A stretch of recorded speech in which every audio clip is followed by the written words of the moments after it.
আসসালামু আলাইকুম এভরিওয়ান। আজকে আমি ঈদ উপলক্ষে বিফ রেজালা তৈরি করে দেখাবো।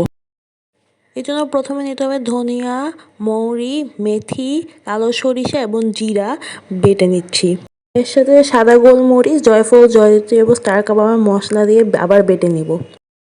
এবার 1 কেজি গরু মাংসের জন্য একটি তেজপাতা, একটি দারুচিনি, লবঙ্গ এবং এলাচি নিয়ে সাথে পেঁয়াজ বাটা, রসুন বাটা এবং আগের সেই মশলাগুলো দিয়ে দিতে হবে। সাথে দিয়ে দিতে হবে লবণ, টক দই এবং বাদামের গুঁড়া দিয়ে ম্যারিনেট করে নিতে হবে। এরপরে দিয়ে দিচ্ছি হলুদ মরিচের গুঁড়া,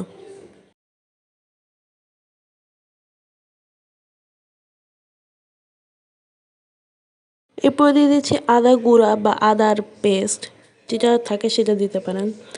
দিয়ে দিচ্ছি বেরেস্তা এবং কাঁচামরিচ দিয়ে আবার ম্যারিনেট করে নিতে হবে।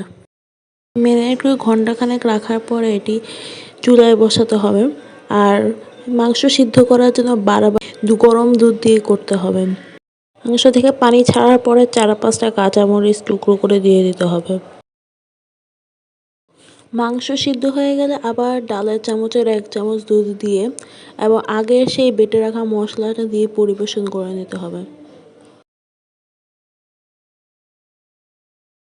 হয়ে গেল আমার বিফ রেজালা।